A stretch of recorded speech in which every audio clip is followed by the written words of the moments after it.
안녕하십니까. 이번 시간, 지난번 시간에 이어서 150페이지 한번 봅시다. 이제 온도 한번 봅시다. 온도. 자, 온도에서 오른쪽에 보니까 온도는 식물의 광합성과 호흡, 그리고 양분과 물의 흡수, 정산작용과 그 밖의 체내에서 일어나는 모든 대사활동에 영향을 준다. 이랬죠. 그래서 작물의 대사활동에 가장 크게 영향을 주는 게 온도입니다. 온도. 일반적으로 온도가 이제 높아지면, 일반적으로 온도가 올라가면 광합성 활동도 활발하게 이루어지고요. 또 호흡도 활발하게 이루어지고요. 그 다음에 잎의 기공을 통한 정산 활동도 활발하게 이루어지고, 일반적으로 그렇죠. 그죠? 자, 일반적으로는 그렇다. 그러나 반드시 온도가 무조건 높아진다고 해서 광합성이 무조건 증가되고, 호흡량이 무조건 증가되고, 그런 것은 아니다. 예를 들어 호흡 같은 경우에도 온도가 대부분의 작물 경우에, 작물마다 좀 다르지만, 작물 경우에 온도가 50도 이상이 되어버리면은 호흡이 오히려 정지됩니다. 그러나 50도가 되기 전에 한 45도까지는 온도가 높아질수록 호흡량은 점점 증가되는 그런 경향이 있다. 물론 작물에 따라 다르지만 대부분. 자, 그래서 무조건 온도가 높다가 다 활발하게 되는 것은 아니지만, 일반적으로 온도가 증가됨에 따라서 광합성이나 호흡, 그리고 정산작용 이런 것들이 증가되는 것이 일반적이다. 자, 150페이지 쭉 밑으로 와서 온도와 작물 생육에서 온도와 싹트기 나와 있는 싹트기 봐라. 자, 그에 대해서는 둘째 줄에 싹트기에 알만한 온도는 25도 내지 30도 범위이지만 배추, 시금치 등은 10도씨 전후이다. 이거 밑줄 그어놓으시고. 그러니까 대부분의 작물들은 바라의 적절한 온도가, 대부분의 작물들은 바라의 적절한 온도가 한 25도에서 30도예요. 그러나 그것도 뭐 모든 작물이 다 그런 건 아니야. 대부분은 25도에서 약 30도씨가 바라의 적절한 온도다. 그런데 배추나 시금치는 10도씨 전후가 바라의 적절해. 예외적으로 배추와 시금치는 오히려 10도씨 전후가 바라에 더 적절해.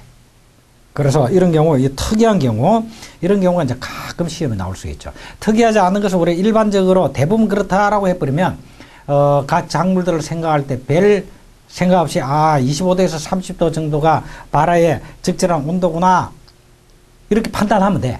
근데 이제 특이하게, 이거같이 배추와 시금치 같이 특이하게, 이거는 25도나 30도가 아니라 10도씨 전후에서 바라가 가장 잘 이루어진단 말이에요. 그래서 이런 특별한 것은 여러분들이 기억을 해 두셔야 됩니다. 그래서 배추, 시금치 등은 10도씨 전후다. 밑줄 그어 놓으시고. 생육 적온과 장의 온도, 이런 식으로 하는데, 생육을 하는데, 요거는 이제 바라의 적절한 온도고,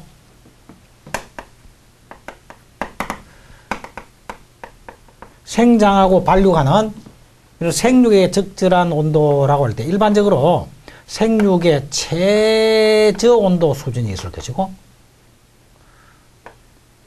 최고 온도 수준이 있을 것이고, 그래서, 온도가 최저 온도보다 더 낮으면 생육이 불가능하고, 최고 온도보다 더 높으면 생육이 불가능하고, 그럼 요 범위에 해당되는 요란 온도가 생육의 유효 온도다. 이렇게 이제 볼 수가 있겠죠. 그런데 요 중에서 어느 범위인 요 정도의 온도가 생육의 가장 최적이다. 그러면 최적 온도로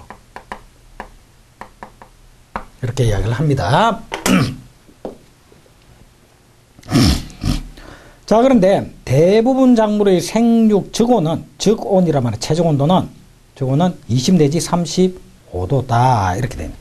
그리고 대부분의 최적 온도는 20도 내지 35도씨다. 그리고 바라 적온과 비교를 하면, 바라 적온은 25도에서 30도 정도고, 생육의 최적 온도는 25도보다 더 낮네. 20도에서 35도. 그래서 여기서 이것보다 요만큼, 여기서 요만큼 더 늘어난, 그래서 35도, 20도. 20도에서 35도. 요게 최적 온도고, 바라 최적 온도는 그 중간에 있는 요 정도 되는구나. 대충 그렇게 기억을 하시면 되겠습니다. 자, 이제 151페이지에 유효온도와 유효적산온도 이런 말이 있죠. 그래서 유효온도는 최저온도에서 최고온도 사이를 말한다. 그건 이미 이야기를 했고요. 그 다음에 이제 적산온도다라고 하는 말은 무슨 말이냐. 적산이다라는 것은 다 합친다 이 말이지. 합친다. 그래서 적산온도란 일정한 날부터 매일의 평균 기온을 더해서 정해진 어느 날까지의 합계 온도를 말한다 이랬지. 그래서 적산 온도를 상당히 이제 그야말로 정의 그대로 나타나는 거야. 그래서 적산 온도라는 것은 언제부터 언제까지예요. 예를 들어서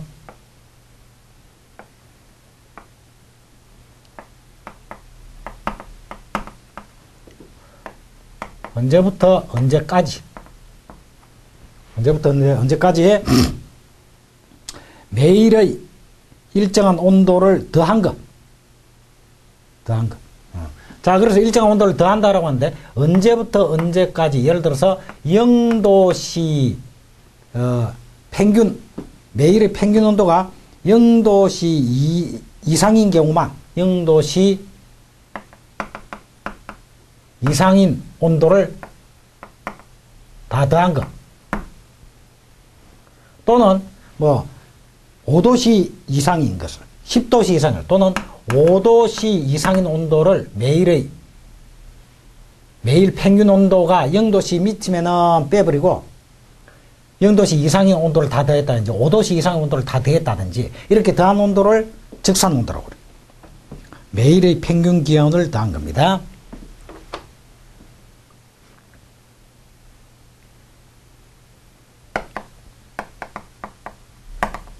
매일의 평균 온도를 더한 것. 자, 그러니까 언제부터 언제까지 매일의 평균 온도를 다 더한 걸 적산 온도라고 그러는데, 매일의 평균 온도를 더하더라도 그 평균 온도가 0도씨 미치면은 빼버리고, 또는 5도씨 미치면 빼버리고, 10도씨 밑으로는 빼버리고 이렇게 이제 정할 수가 있어. 정할 수가 있는데 그거는 정하기 나름인데 일반적으로 보통 말하는 것은 0도씨 이상만 더해주나. 다시 말하면 0도씨 밑으로는 적산 온도에 포함시키지 않는 게 일반적입니다. 자, 그래서 펜 이상 기준 온도를 0도씨로 하였을 때를 보통 적산 온도라고 한다 이렇게 했죠. 요 일대를 보통 말하는데 꼭 0도씨 이상이라고 할 필요는 없어. 5도씨 이하는 제외한다, 10도씨 이하는 제외한다, 이렇게 얼마든지 할 수가 있는 거예요. 그러면 언제부터 언제까지다, 이렇게 이야기를 하면, 예를 들어서 언제부터 언제까지냐라고 할 때, 발화해서 성숙할 때까지, 이제, 발화해서 완전히 성숙할 때까지, 종자가 발화되어서 성숙될 때까지 매일의 평균 온도를 다 더한 것을 적산 온도라고 한다. 그런데 그 평균 온도가 0도씨 이하인 것은 제외하고 다 더한 것. 이걸 일반적으로 적산 온도라고 하는데 꼭 발화해서 성숙까지라고 안 해도 돼. 예를 들어서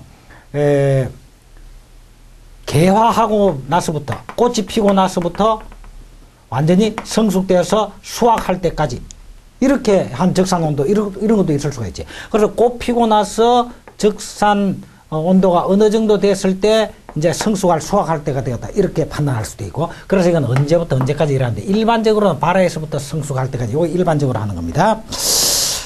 자, 그래서 그 밑에 줄에 생육기간이 같다면 고온작물이 저온작물보다 더 많은 적산 온도를 필요로 할 것이다. 당연하지? 그러면 생육기간이 같다라는 말은, 자, 이 중에서 이제 일반적인 경우를 한번 생각해 봅시다. 일반적인 경우를 생각하면 요거 지워버리고, 여기서도 언제부터 언제까지 요거 0도씨 이상만, 그래서 0도씨 밑으로는 빼고,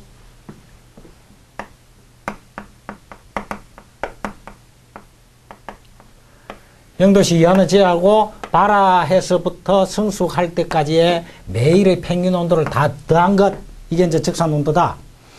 그러면 고온작물이다라고 하는 것은 고온에서 생육이 잘 되고 저온작물이다라고 하면 저온에서 생육이 잘 되는 거예요. 그럼 고온작물의 경우에는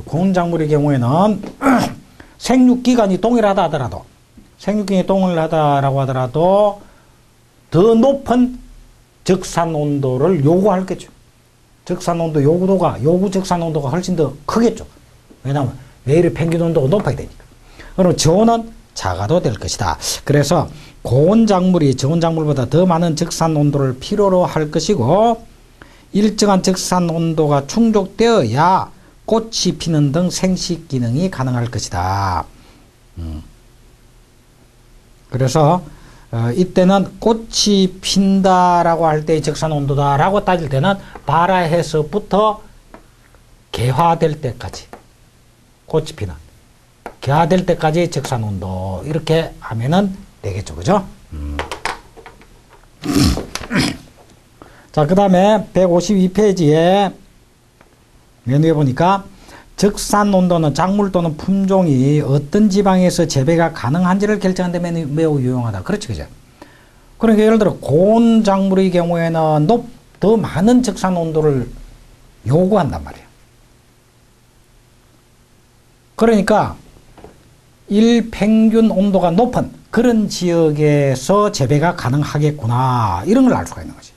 그래서 적산 온도는 작물 또는 품종이 어떤 지방에서 재배가 가능한지를 결정하는 데 매우 유용하다. 예를 들면 벼의 적산 온도는 생육기간 중에 약 3,500도씨 내지 4,500도씨다. 그리고 벼의 경우에는 발화되어서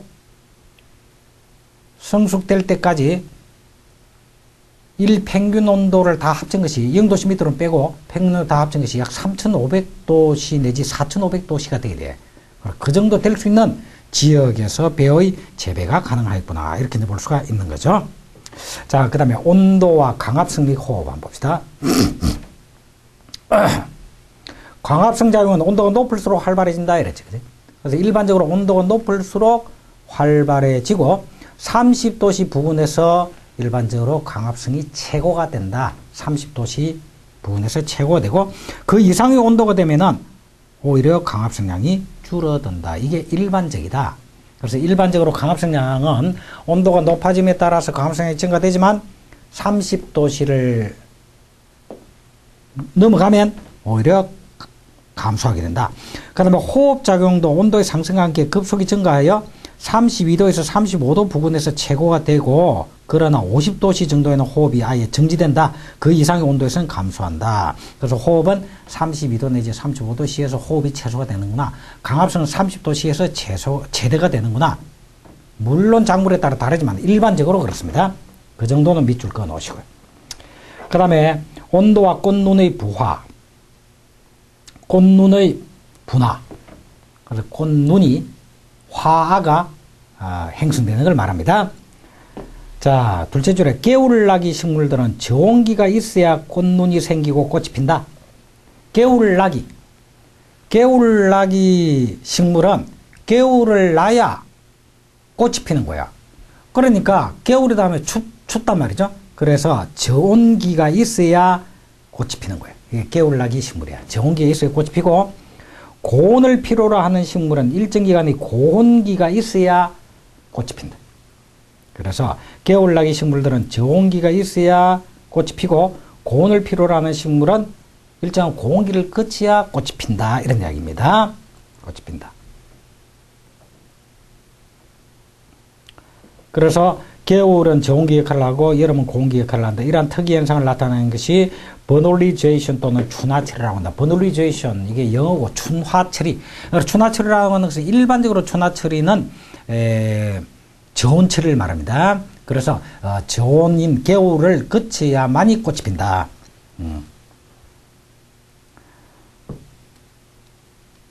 가을보리나 가을보리와 같은 겨울나기 작물은 대체로 0도에서 5도씨 저온에 의해서 춘화가 되며 콩과 같은 단일 식물은 10에서 30도인 비교의 고온에서 춘화 처리된다라고 했는데 여기서 이제 춘화 처리라고 하면 일반적으로 저온 처리를 말합니다.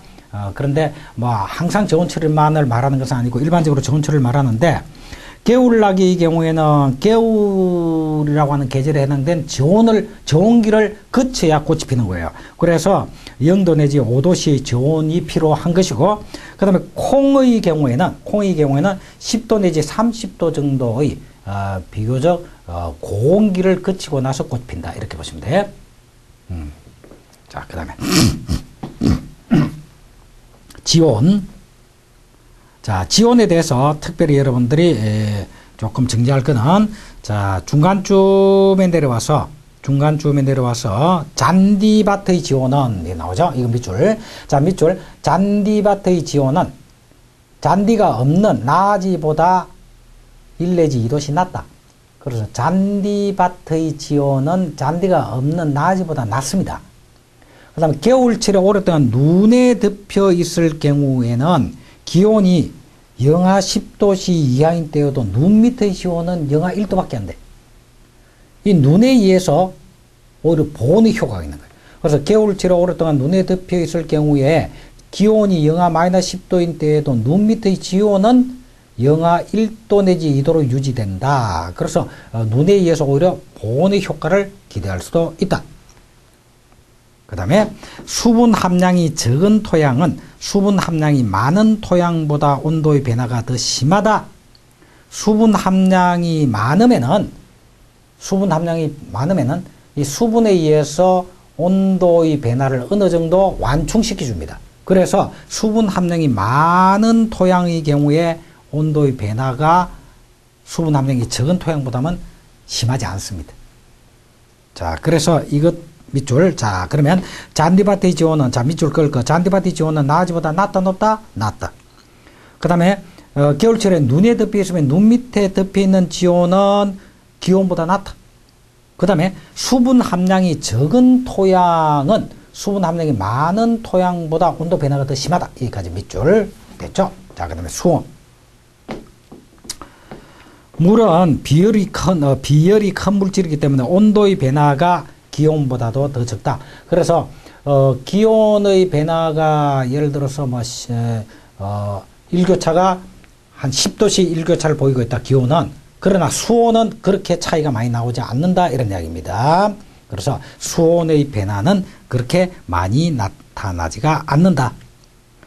이 말은 무슨 말이냐면 수온의 최고온도는 기온의 최고온도보다 낮고 수온의 최저온도는 기온의 최저온도보다 높다. 이 말이지. 그지? 그래서 우리는 기온의 경우는 예를 들어 하루 중에 일교차다 하면 일교차가 요만큼 나지. 자, 요만큼 차이가 난다. 그러나 수온의 경우에는 요렇게 차이밖에 안 난다. 이런 얘기예요. 그러니까 수온의 차가 요렇게밖에 안 난다는 말은 수온의 최고기온은 기온의 최고기온보다 낮고 수온의 최저 온도는 기온의 최저 온도보다 높다. 이 말이지. 그지? 그 말입니다. 그 밑줄 쫙 끊으시고. 자, 그 다음에 네 번째로 이제 수분 한번 봅시다. 수분의 역할. 자, 우리가 이제 작물에 있어서 수분이 어떤 역할을 하느냐.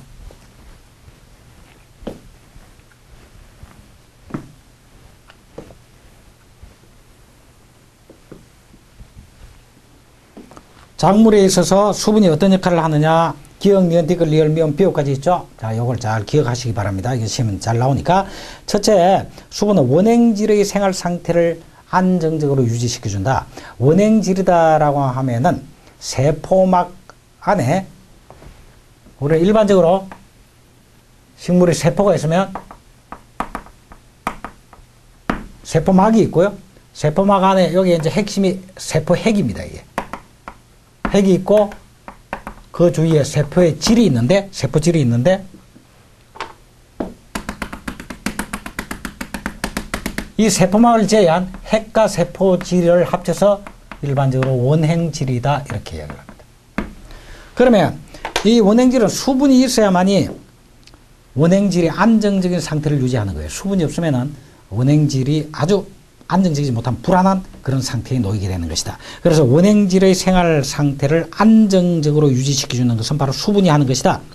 그 다음에 두 번째로 식물체 구성물질의 성분이 된다. 식물체의 경우 대부분 90% 이상이 수분으로 되어 있는 경우가 대부분입니다. 그러니까 수분은 식물체 구성물질의 주 성분이 된다. 그 다음에 이것에 필요한 물질을 흡수하려고 할 때 식물이 흡수하려고 할 때 뿌리를 통해서 흡수를 하겠다라고 할 때 수분이 있으면은 수분이 용매 역할을 해서 녹아가지고 녹여서 액체 상태로 흡수하기가 훨씬 더 쉬워지죠. 이와 같이 필요물질 흡수의 용매가 된다. 그 다음 필요물질을 합성한다라든지 분해한다라든지라고 할 때의 매개체 역할을 하는 것도 역시 수분입니다. 예를 들어 탄소 동화작용을 통해서 탄수화물을 합성한다라고 할 때도 이산화탄소와 광과 수분이 필요하죠. 이와 같이 수분은 그러한 합성 분해의 매개체가 된다. 그 다음에 수분은 세포의 긴장 상태를 유지하여 식물의 체제 유지를 가능케 해준다. 식물의 체제 유지 자체를 가능케 해주는 것도 수분이고요. 또 식물 체내의 물질 분포를 고르게 해준다. 그래서 수분을 통해서 영양분이나 여러 가지 물질들의 이동을 가능케 해주고 그래서 고르게 분포하도록 해주는 이러한 역할들을 하는 게 다 수분이다 이런 얘기입니다. 아시겠죠? 자, 이런 것들이 수분인데 그러면 이런 수분이 이제 식물의 경우에는 흡수를 하게 되겠죠. 그래서 수분의 흡수가 어떤 시스템을 통해서 흡수하게 되는가. 자, 뿌리를 통해서 수분의 흡수를 한번 보면 이런 거죠.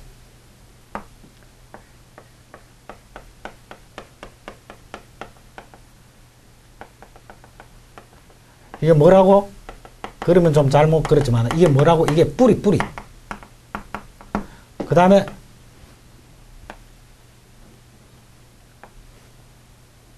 자, 이게 이제 나무입니다. 작물이다 이렇게 봅시다. 자, 이 뿌리다. 그러면 여러분들 이해하기 쉽게 가상적으로 보면 자, 여기 이제 수분이 있을 거예요.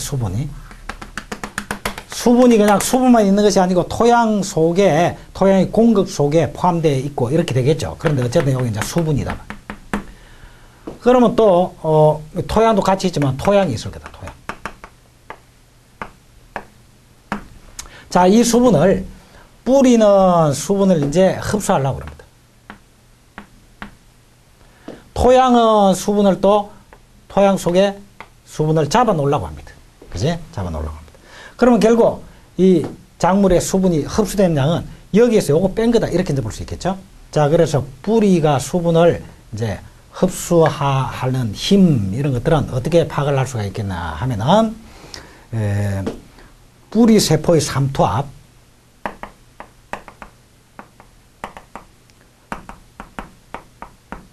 삼투압에 의해서 수분을 흡수합니다. 그런데 수분이 흡수가 되면 세포가 팽창이 돼서 세포 내에 있는 수분을 오히려 방출하려는 압력이 또 존재합니다. 이걸 막압이라고 합니다. 그래서 막압을 뺀 거. 이걸 뭐라고 하냐면 DPD라고 그런다. 확산 압차라고 그러는데. 자, 그러니까 이 뿌리에 있는 세포의 삼투압은 수분을 땡깁니다. 근데 수분이 세포 속에 들어오면 세포가 팽창되면서 세포 속에 있는 물을 오히려 내놓으려는 또 압력이 작용합니다. 여기 막압입니다. 그 차이가 뿌리에서 수분을 실질적으로 흡수하려는 그런 압력이 된다. 이걸 DPD라고 합니다. 자, 그럼 토양은 어떠냐? 토양 용액 속에 토양 용액의 삼투압이 있어요. 토양 용액의 삼투압은 수분을 토양 속으로 끌어당깁니다. 그 다음에 토양이 수분을 보유하고 있는 힘이 있죠. 그래서 토양의 수분 보유력이 있겠죠. 이것을 합쳐서 SMS라고 합니다. 자, 그러면 결과적으로 수분이 흡수되는 양은 여기에서 요거 뺀 거죠. 그지? 뺀 거. 그 차. 이 차가 이제 흡수가 될 것이다. 자, 이렇게 이제 이야기를 할 수 있는데, 그 내용을 우리 교재에서 쭉 설명이 되어 있으니까, 자,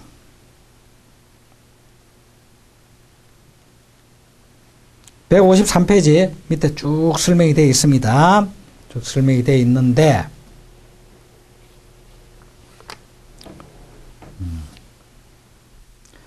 맨 마지막 줄에 오른쪽에 보니까 실제의 흡수는 삼투압과 마갑의 차이에 의해서 이루어지고 이것을 흡수압 또는 DPS 확산압차라고 한다 돼 있죠. 그제? 그거 밑줄자.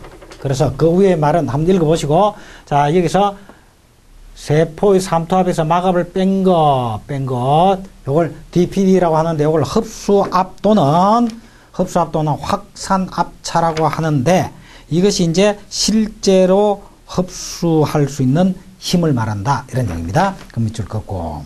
자, 그런데, 그 다음 페이지에 보니까, 토양 용액으로도 수분을 흡수하려고 하는데, 토양의 수분 보유력이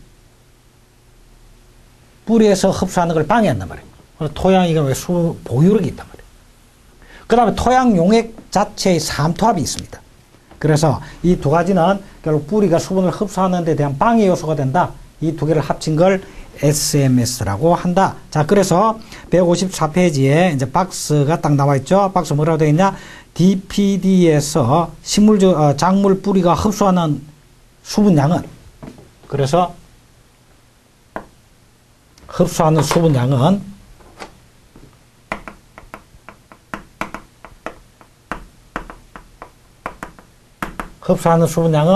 여기에서 요거 뺀 거다. 이렇게 되어 있죠. 그죠? DPD에서 SMS를 뺀 것이고, 자, DPD는 세포의 삼투압에서 세포의 마갑을 뺀 것이고, 그 다음에 SMS는 토양의 수분 보유력과 토양 용액의 삼투압을 합친 것이다. 그래서 A-M-T 플러스 A 다시 그렇게 되어 있죠. 그죠? 그래서 여기서 요거 뺀 것이다. 이 말은, 여기에서 요거 빼고, 요거 빼주고, 요거 빼준 것이다. 빼기니까 전부 다 빼준 것이다. 이렇게 이제 보시면 됩니다. 자, 그 다음에 154페이지에 그 박스 밑에 하나, 둘, 셋째 줄에 가니까 이런 말을 해놓죠. 세포가 제대로 수분을 흡수하면 삼투압과 마갑이 같아서 흡수압이 제로가 되는 상태에 도달하게 되는데, 이때 상태를 팽만 상태라고 한다. 밑줄. 자, 그래서 팽만 상태라고 하는 것은 뭘 팽만 상태라고 하냐면, 요 DPD가 DPD 이꼬로 제로인 상태.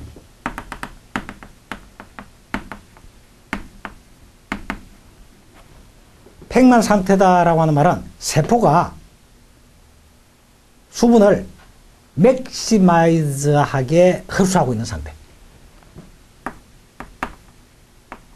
세포의 팽만 상태라고 그래. 그러니까 세포 입장에서 수분이 그야말로 100% 채워져 있을 때, 이게 팽만이야, 팽만 상태. 그 말은 세포의 삼투압과 마갑이 같아지는 상태. 이 말은